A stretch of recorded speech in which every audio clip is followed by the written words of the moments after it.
faut savoir que la Grounded Theory, en anglais, nous, on propose de traduire ça par méthodologie de la théorisation enracinée. Euh, c'est apparu, historiquement, c'est apparu, on peut dire, en même temps qu'une certaine première diffusion du concept de recherche qualitative. Alors, c'est donc attaché aux origines de la recherche qualitative, c'est-à-dire nommément, c'est explicitement proposé dans le livre fondateur sur la Grounded Theory en 1967, c'est explicitement proposé de faire l'opposé de l'hypothético-déductif. C'est-à-dire ce qui était le plus répandu à cette époque-là, qui est encore beaucoup répandu, mais à cette époque-là, puis je dis vraiment à cette époque-là parce que la manière dont on fait la science de façon traditionnelle depuis des siècles, c'est pas nécessairement seulement hypothético-déductif. Mais Glasser et Strauss, les fondateurs de la Grounded Theory, donc, ils proposent carrément une autre façon de faire la recherche en disant, ben, on n'est pas obligé de toujours partir de théories avec lesquelles on construit les hypothèses, puis la recherche consiste à vérifier ces hypothèses-là. Ça, c'est l'hypothético-déductif. Ils proposent, eux autres, plutôt de faire une recherche, comme toute démarche de recherche, en allant collecter des données sur le phénomène qu'on étudie. Alors, on va collecter des données et on va proposer une compréhension du phénomène, donc à partir de ces données-là, ce qui est, encore une fois, je le répète, ce qui est toute démarche de recherche doit porter sur des données qu'on n'a pas le droit d'inventer. Alors, il propose méthodologiquement parlant, pas en termes de procédure, mais d'abord en termes d'approche méthodologique générale, il propose de commencer par collecter des données pour les analyser et que la recherche dans son déploiement général consiste toujours à retourner à ces données-là ou à retourner sur le terrain ou dans le phénomène pour collecter de nouvelles données.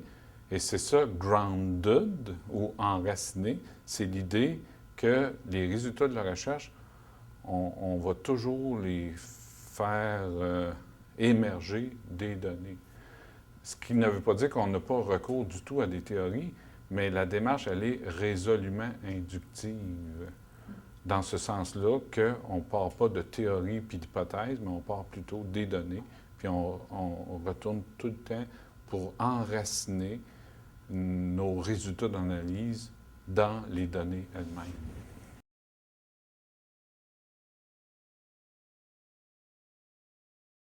Donc, c'est résolument une approche inductive. Et les fondateurs, ils la définissent d'abord, cette approche inductive-là.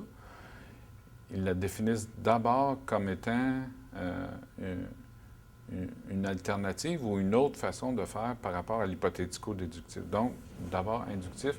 Et je dirais, l'induction commande tout le reste, les autres éléments qui sont de l'ordre d'une méthodologie. Alors, par exemple, la circularité entre, ce qu'on appelle la circularité entre la collecte des données et l'analyse, c'est-à-dire, très concrètement, on commence par collecter des données, on commence par faire une entrevue, par exemple, ou un entretien, puis on l'analyse tout de suite, puis déjà, nos résultats d'analyse qu'on commence à comprendre dans cette première entrevue-là, ces résultats-là d'analyse vont présider au prochain épisode de collecte de données. C'est-à-dire qu'on va ajuster le prochain entretien pour qu'il nous permette d'aller encore plus loin dans la compréhension qu'on a commencé à construire, puis ainsi de suite tout au long de la recherche. Et donc, c'est l'induction, c'est-à-dire cet enracinement toujours dans les données, ça devient le critère qui est constant, puis constamment, on applique ce critère-là, je dirais, pour constamment pouvoir dire que notre compréhension du phénomène vient des données. Donc, on va aller collecter les données en fonction d'approfondir notre compréhension, de l'élargir dans la variation, de l'approfondir en résolvant des contradictions qu'on voit, puis on va aller de plus en plus en profondeur pour, encore une fois, avoir une compréhension plus profonde, plus large, plus variée, plus nuancée du phénomène. Mais donc, c'est ce qu'on appelle la circularité. Pour toujours approfondir, il y a une de mes collègues qui appelle ça l'hélicoïdalité, c'est-à-dire, c'est comme une drill, là, pour employer le mot anglais, où on ne fait pas juste passer de l'analyse à la collecte, mais avec ça, on creuse de plus en plus, on est de plus en plus en profondeur. L'autre affaire, c'est ce qu'on appelle, puis qui est vraiment une caractéristique de la Grounded Theory, c'est la suspension temporaire du recours à des théories existantes. Alors, c'est pas un mépris pour la théorie, mais c'est juste l'idée qu'on va commencer par collecter des données pour mettre entre parenthèses ou de côté temporairement même des théories qu'on a ou des connaissances qu'on a du phénomène ou des précompréhensions ou carrément des théories qui ont été, des recherches, par exemple, qui ont été faites sur le phénomène ou sur certains aspects du phénomène. On va mettre ça de côté pour bien enraciner, grounder, dans ce sens-là, bien enraciner la recherche dans les données. Puis, on dit que cette suspension-là est temporaire parce qu'il arrive un moment où on va avoir recours aux écrits théoriques, aux théories existantes, pour pouvoir discuter la compréhension qu'on a construite et donc l'enrichir par la discussion, par les interactions avec des résultats de d'autres recherches. Ça devient donc une caractéristique de cette approche-là. Par ailleurs, il y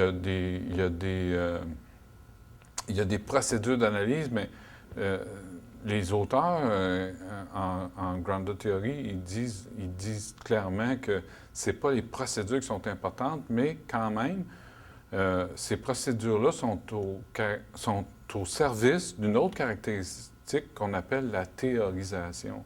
Alors, c'est l'idée que le chercheur il fait résolument une interprétation qui est de l'ordre d'une compréhension, donc, et c'est dans ce sens-là qu'on va parler d'une théorisation, au sens qu'il ne fait pas juste rendre compte d'une collecte de données, mais il va résolument entrer dans un processus d'interprétation de ces données-là, résolument, c'est-à-dire dès le point de départ, juste dans la façon de poser le problème, c'est déjà une théorisation, et sans fausse humilité, il va vraiment proposer une interprétation qu'il va construire pour qu'elle soit de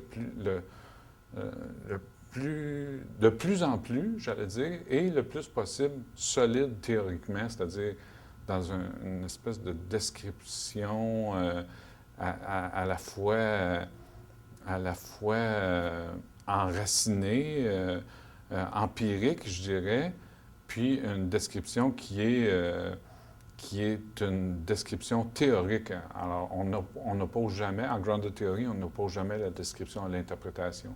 Parce que, premièrement, on dit qu'il n'y a pas de degré zéro de l'interprétation.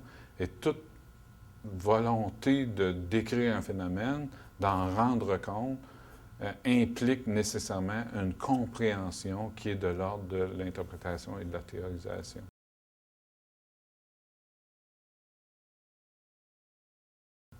Alors ça donne l'origine de la traduction. On traduit plutôt théorisation. Le terme en anglais est theory, grounded theory, mais quand on lit les ouvrages fondateurs, on s'aperçoit bien que ce qu'ils proposent, c'est une théorisation et pas du tout une théorie. Ça a l'air drôle à dire parce qu'ils ont employé le terme théorie, mais ce qu'ils proposent vraiment, c'est une théorisation, c'est un processus de théorisation. Et donc, c'est pour ça que, même en anglais, maintenant, on parle plutôt de Grounded Theory Methodology, et c'est pour ça que nous, on a proposé méthodologie de la théorisation. Maintenant, pourquoi on parle de enraciner plutôt que de ancrer? C'est que le terme grounded en anglais ne se traduit jamais. Si on prend le terme comme tel avec une approche, disons, linguistique de traduction, jamais ce terme-là, il signifie ancré en anglais. Jamais. Alors, puis il y a une espèce de contradiction à parler de théorisation ancrée parce que ancrer quelque chose, c'est vrai qu'en français, souvent, ça veut dire enraciner, c'est comme un synonyme. Mais si on regarde le mot dans sa signification en français, bien, ancrer, c'est on jette l'ancre pour immobiliser un bateau ou on met des ancrages dans la construction d'une maison, par exemple, pour que la maison ne bouge pas. Par exemple, s'il y a des grands vents ou un ouragan. Alors, la signification symbolique de ancrer, ça veut dire que ça ne bouge plus. Alors, alors que grounded en anglais, c'est synonyme de entrer dans la terre. Lorsqu'un avion atterrit, on va dire qu'il est groundé, c'est-à-dire il est proche du terrain. Et ça, dans la définition de la grounded theory, même comme approche épistémologique, il y a aussi cette idée-là que la théorisation ne nous amène pas dans les nuages. Alors, c'est grounded théorisation, mais alors c'est pour ça que nous, on a choisi, même si on sait que si on regarde le plus souvent, grounded theory est traduit par théorie ancrée, le plus souvent. Mais on considère quand même que c'est une mauvaise traduction. C'est pas parce qu'elle est très répandue qu'elle est bonne. Et les premières traductions, dans les premières traductions francophones de grounded theory dans les années 70, on voyait plus souvent le mot enraciné que le mot ancré. C'est un peu pour ça. Grounded, en anglais, ça a des liens synonymiques avec terrain, avec racine, avec roots, fondement au sens des fondements, des fondations d'une maison qui sont plutôt dans la terre, puis plus elles sont profondes, plus la maison est solide. C'est ça, ça c'est l'univers sémantique de grounded en anglais. Alors, c'est pour ça qu'on a choisi un terme qui est plutôt dans cet univers-là sémantique, c'est-à-dire enraciné.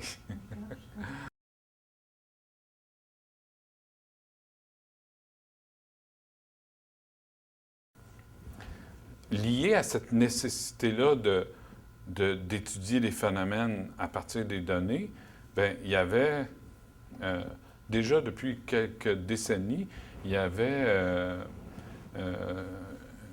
une approche qui émergeait d'abord chez les sociologues américains pour dire pourquoi on adopte une approche qui est plutôt inductive, c'est qu'on veut étudier des phénomènes soit qui n'ont jamais été étudiés, ou soit parce qu'on veut les étudier avec un regard neuf.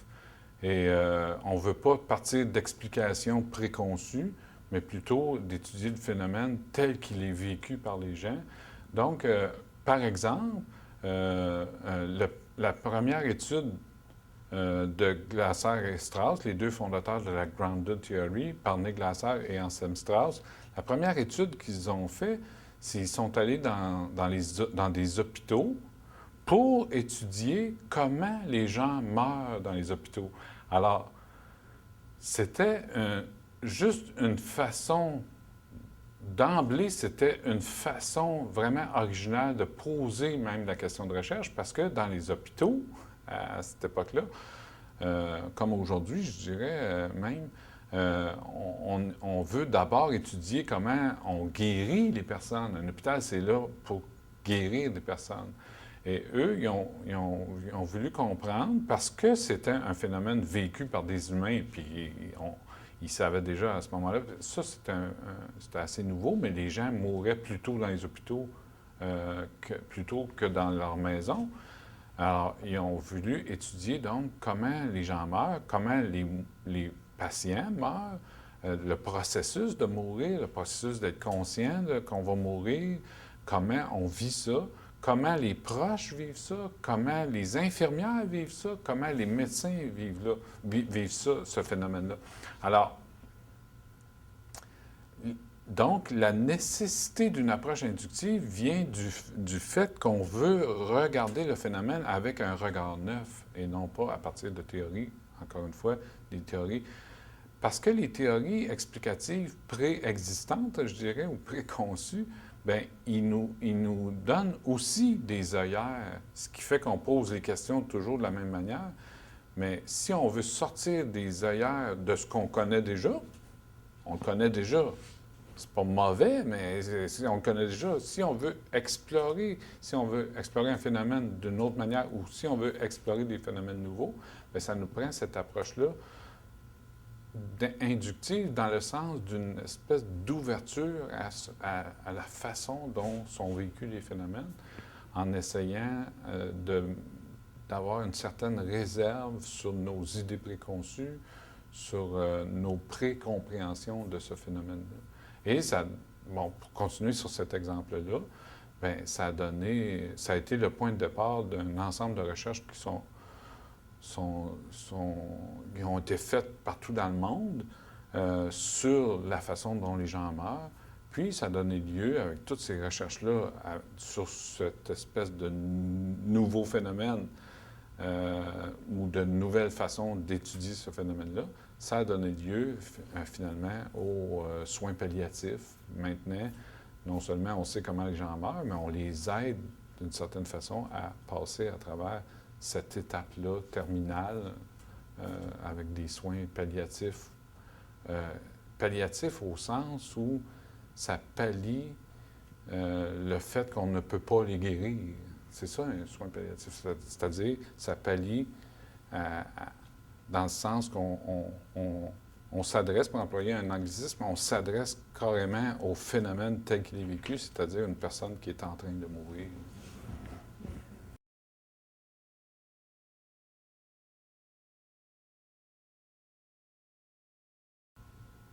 On ne peut pas séparer l'objet de l'approche épistémologique. Parce que ce qu'on voit le plus souvent dans les manuels de méthodologie, c'est détermine l'objet, puis ensuite tu choisiras tes méthodes selon l'objet, selon les questions. Puis une façon de déterminer l'objet, c'est de poser les questions de recherche, de préciser les objectifs de recherche. Mais je dirais, pour le dire simplement, je dirais, dans la vraie vie, la façon de déterminer l'objet, la façon de poser la question, la façon de préciser les objectifs, ça vient de l'approche épistémologique. Et donc, c'est l'histoire de la poule et de l'œuf. Qu'est-ce qui vient en premier? C'est pas si évident que ça. Alors, est-ce qu'il y a des objets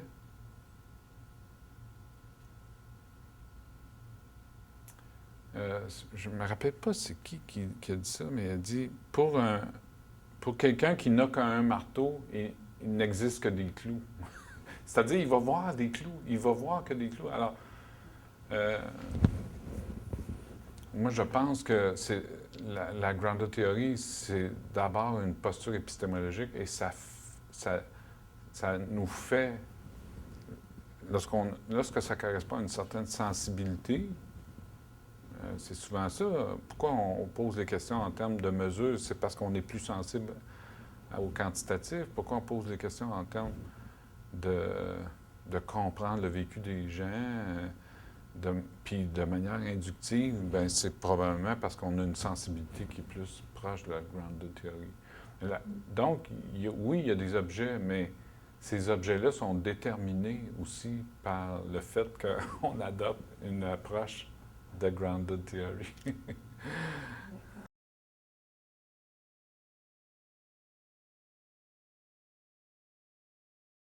Bien, il y a une espèce de malentendu, c'est que on étudie des phénomènes humains, puis l'approche particulière c'est qu'on les étudie tels qu'ils sont vécus. Donc, par les personnes qui le vivent. Donc, on va... Un phénomène, quand on dit qu'il est vécu par des personnes, ça veut dire qu'on va aller... On a accès à ce phénomène-là que si on a accès au vécu des personnes. Donc, on va aller collecter nos données sur ce phénomène-là auprès de ces personnes-là. Alors, ça veut dire concrètement qu'on étudie du vécu. On n'a pas accès directement au vécu, mais on a accès à ce vécu-là par les personnes qui le vivent et elles-mêmes, elles doivent en prendre conscience et nous en parler. C'est comme ça que je le disais tout à l'heure. Elles doivent nous en parler si on va avoir accès au vécu. On peut faire de l'observation, mais chez les anthropologues et les ethnographes, qui sont un peu à l'origine de la recherche qualitative, donc aussi de la Grounded Theory, parce que la Grounded Theory, c'est essentiellement qualitatif. Ça ne veut pas dire qu'il n'y a pas des méthodes de mesure, mais on vise toujours à comprendre des phénomènes. Alors,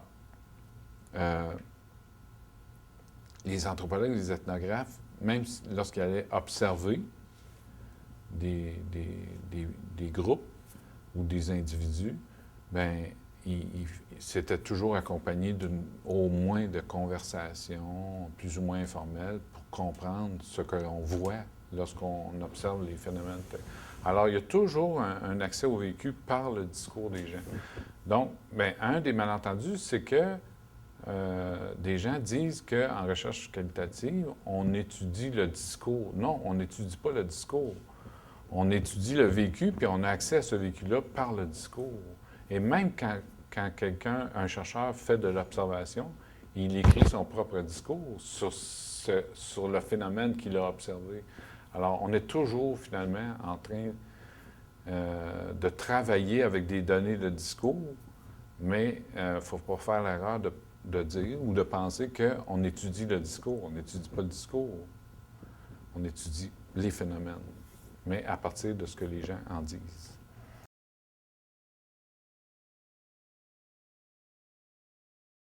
D'abord, je vais en parler pas d'abord en termes d'étapes, mais en termes d'éléments.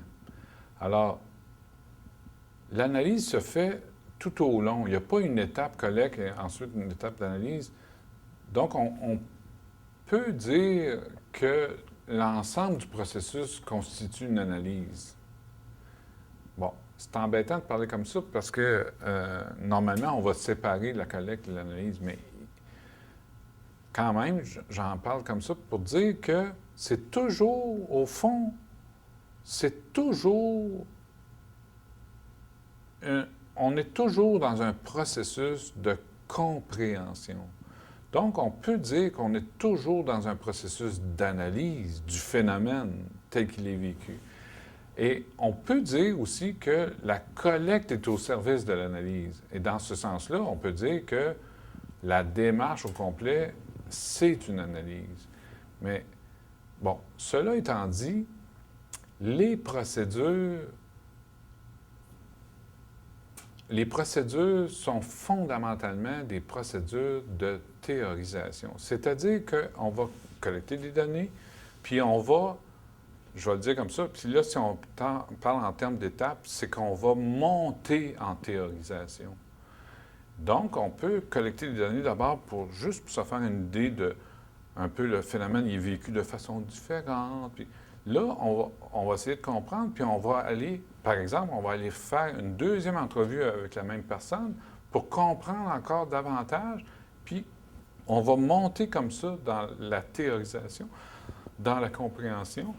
Et donc, pour répondre encore plus simplement à votre question, il va y avoir d'abord une analyse, on appelle ça le codage conceptuel, c'est-à-dire qu'on lit des concepts à des extraits d'entrevues qu'on a faites, donc à des données empiriques, parce qu'on va chercher nos données chez les personnes qui nous partagent leur vécu en nous en parlant. Alors, on étudie le vécu, on l'étudie à partir des gens qui le vivent, puis ces personnes-là nous partagent leur vécu en nous en parlant. Alors, ça nous donne des données, qu'on dit des données empiriques, parce qu'elles viennent du vécu, puis on les analyse en liant une compréhension, des concepts. C'est déjà monté en théorie, mais la première analyse, je dirais, pour parler en termes d'étapes, c'est plutôt des concepts spontanés, donc c'est plutôt superficiel. Puis là, on va faire des liens entre ces concepts-là, des liens entre différentes entrevues, des liens entre différentes entrevues avec la même personne, avec des personnes différentes. Et là, on monte, puis concrètement, on passe de codes, puis on va aller vers des catégories qui regroupent différents codes, ou on va partir de catégories, puis on va nuancer en mettant comme des sous-catégories ou des codes qui sont en dessous de cette catégorie-là. Puis on va construire tranquillement, pas vite, des énoncés théoriques. Et finalement, on a les pièces pour construire une théorie qui va devenir un texte, carrément. Alors, en termes d'étapes, c'est un peu ça. On a des codes, on a des catégories, des énoncés théoriques, puis finalement un texte ou des bouts de texte, puis on finit par construire un texte qui est unifié, qui est structuré selon une certaine logique, toujours la logique c'est la logique de la compréhension des données qu'on a collectées.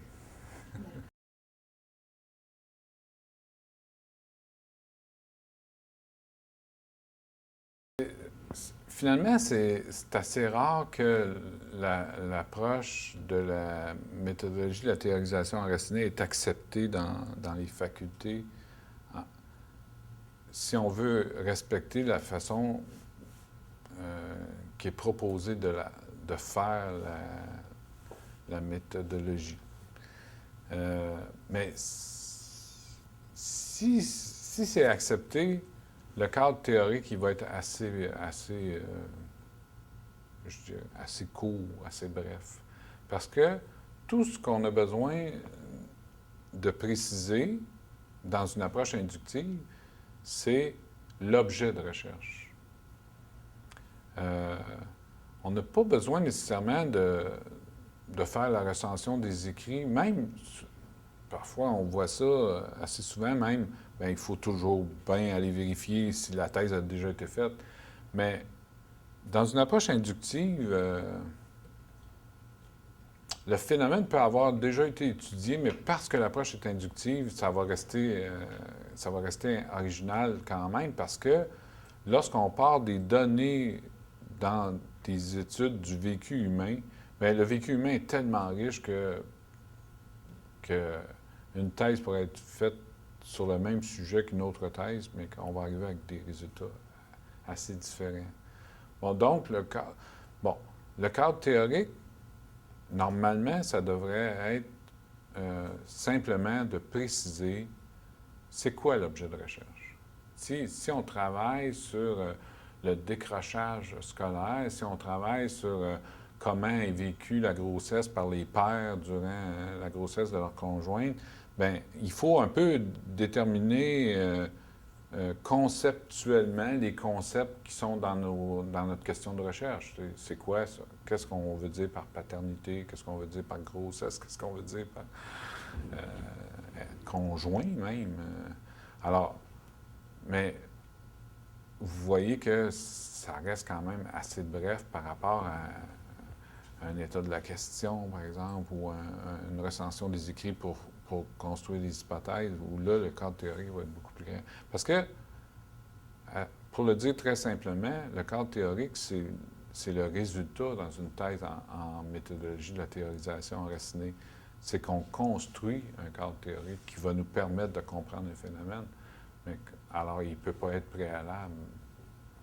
Mais ça c'est souvent refusé. Alors, comme perspective, alors, on peut ajouter, pour être pragmatique, là, on peut ajouter dans un cadre, mettons, un chapitre qu'on appelle généralement cadre théorique. Donc, si on est en MTE, on va d'abord préciser les concepts qui font partie de notre objet de recherche, mais pas pour les opérationnaliser dans des hypothèses, là, mais simplement pour préciser de quoi on parle. On peut ajouter à ça une espèce d'état de la question. mais toujours rester plutôt dans le conceptuel que dans le cadre d'analyse ou le cadre théorique qui vont présider euh, à, à tout le processus d'analyse. Alors, on peut rester dans le conceptuel, mais aller lire un petit peu qu'est-ce qui a été écrit déjà sur la paternité, par exemple, sur le processus psychologique de la gestation. Etc. Alors, on peut peut-être nourrir ça si ça nous est demandé, parce que ça risque beaucoup de nous être demandé. Maintenant, à partir de ces deux exemples-là de cadre conceptuel, je réponds, bon, je donne ces deux exemples-là pour parler de chapitres de cadre théorique qui sont normalement préalables à la recherche comme telle. Mais si on fonctionne vraiment en grounded theory, bien là, il y a des façons différentes d'utiliser une recension des écrits, par exemple, ou ce qu'on appelle le recours à des théories déjà publiées, à des résultats de recherche déjà publiés. Il y a vraiment des façons différentes, on en parle dans notre livre, il y a vraiment des façons différentes d'avoir recours à ces théories-là. Et donc, c'est une idée qui est assez répandue, mais qui est fausse, qu'en grounded theory, on n'utilise pas les théories existantes. On les utilise, mais pas au préalable de la recherche. C'est plutôt vers la fin. Donc, la suspension du recours aux théories existantes, elle est temporaire, puis on y a recours plutôt vers la fin de l'analyse des données.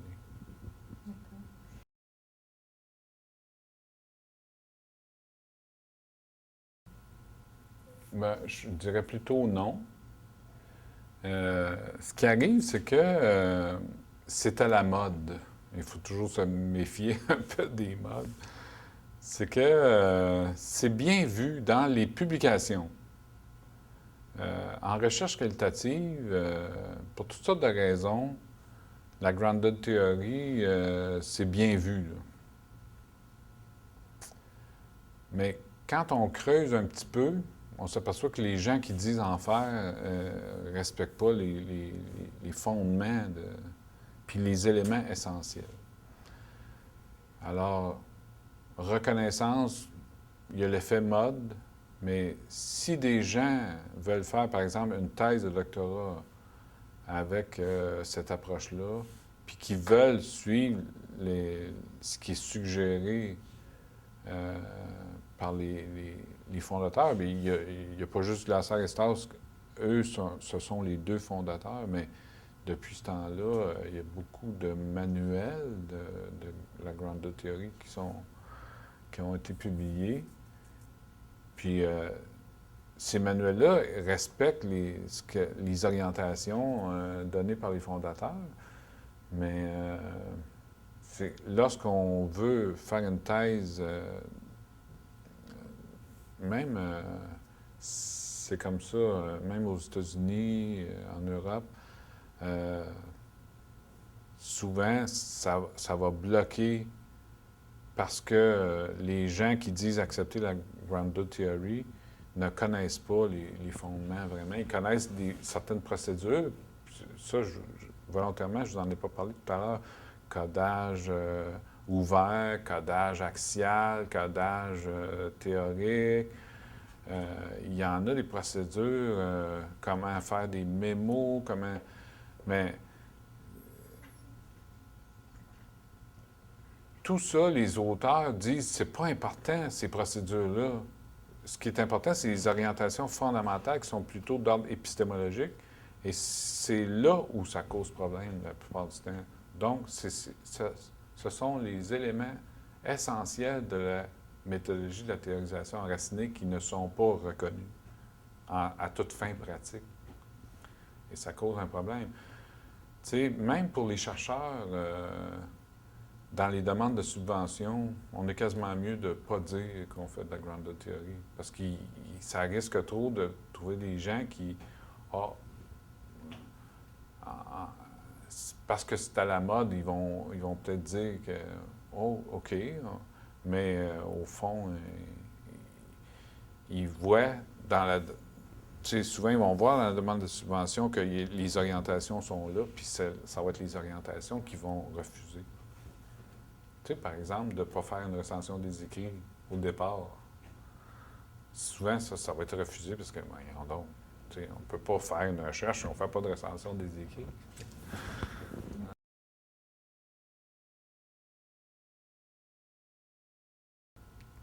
La réponse, moi, ma réponse personnelle, c'est qu'il faut être pragmatique. Si on veut faire une thèse, c'est pour avoir un PhD. Si on veut faire de la recherche, pour faire de la recherche, mais très bien. Mais la réalité, c'est que souvent, on fait de la recherche dans le cadre d'un PhD, bien, il faut toujours bien que ça passe. Alors, il ne s'agit pas d'être malhonnête, là, pas du tout, mais parfois, on peut nommer. Bon, il y a deux choses. Nommer les choses sans cacher, mais on n'est pas obligé de toujours dire que c'est de la grounded theory. On peut appeler les choses honnêtement avec d'autres mots. Deuxièmement, c'est assez simple dans les demandes de subvention aussi. Il faut accepter de faire certains compromis. Parce que si on fait une demande de subvention, c'est pour l'obtenir. Si on présente un projet de thèse, c'est parce qu'on veut qu'il soit approuvé. Alors, on peut faire certains compromis je ne parle pas de compromis pour être malhonnête, mais par exemple, en faire une recension des écrits si on nous la demande absolument. Alors, c'est des choses comme ça. Puis, tu sais, des fois, je dis. Il y a une chose qui est sûre, c'est que la plupart des thèses qui sont. Parlons des thèses. La plupart, vraiment la grande majorité des thèses qui sont faites avec les orientations essentielles de la grounded theory, ils sont très, très bien acceptés. Pourquoi? Parce que a posteriori, le problème, c'est toujours a priori. Alors, a posteriori, les évaluateurs, puis les pairs de la communauté scientifique, ils voient bien que ça a été fait avec rigueur, que cette idée-là de toujours grounder nos affaires, c'est propre à toute démarche scientifique. Aucun chercheur n'a le droit d'inventer ces données. Alors, il doit les prendre dans l'empirie, d'une certaine manière, à moins qu'on fasse de la recherche spéculative, ce qui est une autre histoire. Mais quand on lit une thèse qui a été faite avec la méthodologie de la théorisation enracinée, la plupart du temps, on a un chapitre méthodologique qui décrit comme il faut toute la démarche, puis la rigueur avec laquelle toute la démarche a été faite.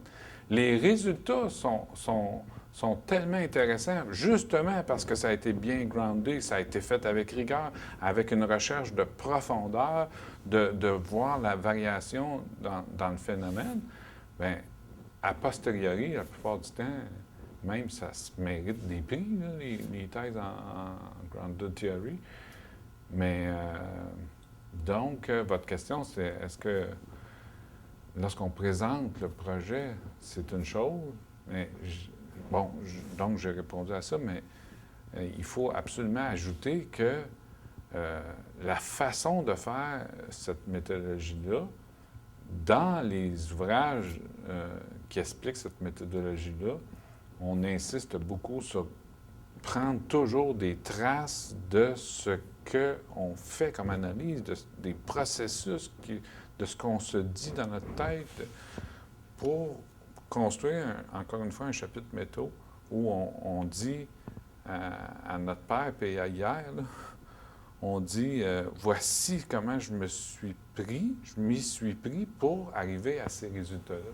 Et ça donne une solidité, puis une rigueur qui est éloquente, je dirais, qui sont éloquentes.